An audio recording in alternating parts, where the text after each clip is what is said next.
Wa ani bin Abbas annahu yakfi iraqatud dam walau min dajajin aw iwazin.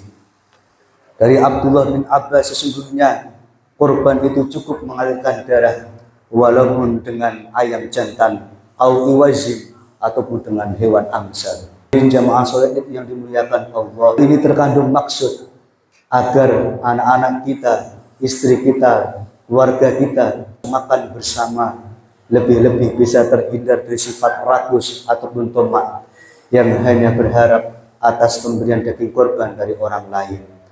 Allahu Akbar, Allahu Akbar walillahil hamd.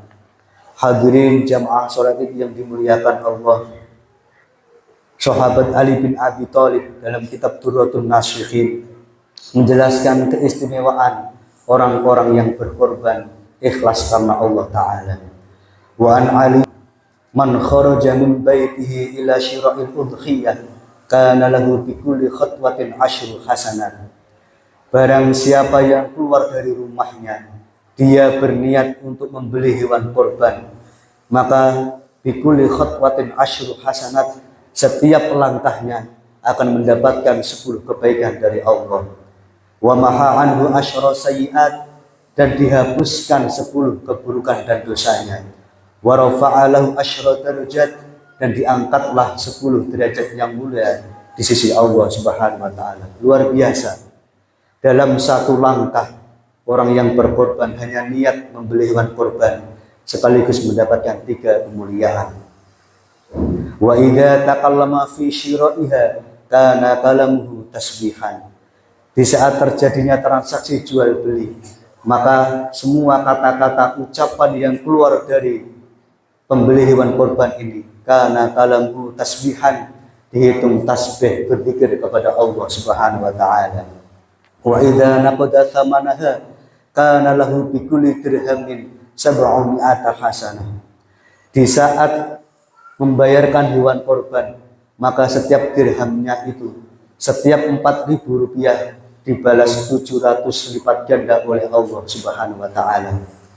Wa idza tarahaha al-ardi yuridu dhabhaha istaghfar lahu kullu khalqin min mawdi'iha ila al-ardi sabi'ah. Di saat hewan siap disembelih, direbahkan ke tanah, maka semua makhluk yang ada di muka bumi ini, mulai tempat penyembelihan tadi sampai ila sabi'ah, sampai langit, sampai bumi yang ketujuh, semuanya makhluk yang ada di dalamnya mendoakan orang yang berkorban kepada Allah Subhanahu wa taala. Wa idza ahraqa dam'aha khalaqallahu bi kulli qutratin min damiha asyratan minal malaikah. Di saat hewan korban ini sudah disembelih, setiap tetesan darahnya dijadikan asyratan minal malaikah. Setiap tetes darah dari korban tadi 10 malaikat, dijadikan 10 malaikat oleh Allah, yang mana para malaikat tadi yastaghfiruna lahu, mendoakan orang yang berkorban tadi. Luar biasa, jutaan malaikat, ribuan malaikat mendoakan orang yang menunaikan ibadah korban. Wa idza qasama lahmaha kana lahu bi kulli luqmatin mithlu iddi rabbatin min waladi Ismail alaihi salatu wassalam. Di saat hewan korban ini sudah dibagikan dagingnya, maka setiap 1 puluhan daging korban yang dibagikan kepada orang lain mendapatkan pahala seperti memerdekakan budak keturunan Nabiullah Ismail alaihi salatu wassalam. Allahu Akbar, Allahu Akbar walillahil hamd. Hadirin jamaah sholat yang dimuliakan Allah, sungguh luar biasa dah korban. Di samping itu, korban menjunjung tinggi nilai-nilai ajaran agama Islam. Setidaknya ada 3 pendidikan yang diambil dari korban. Yang pertama adalah melatih kedermawaan seseorang. Yang kedua, melatih kepedulian sosial. Yang ketiga, melatih untuk saling berbagi di antara sesama manusia. Dalam hadis qudsi dijelaskan, hadza dinun irtabaituhu li nafsi la yuslihuhu illa sakha wa husnul khuluqi.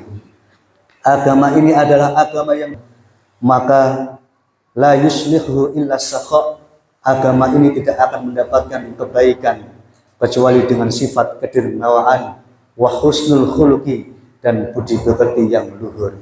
Fa akrimuhu bihima mastata'tum, maka agama Islam ini yang diridhai Allah ini dengan akhlakul karimah dan sifat kedermawaan semampu kita.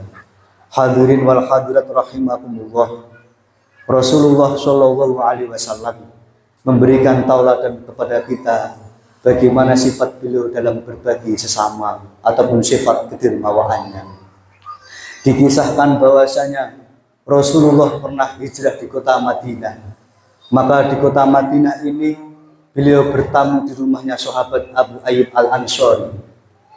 Di saat Rasulullah bertamu di rumahnya Abu Ayyub Al-Ansori, maka beliau dijamu satu nampan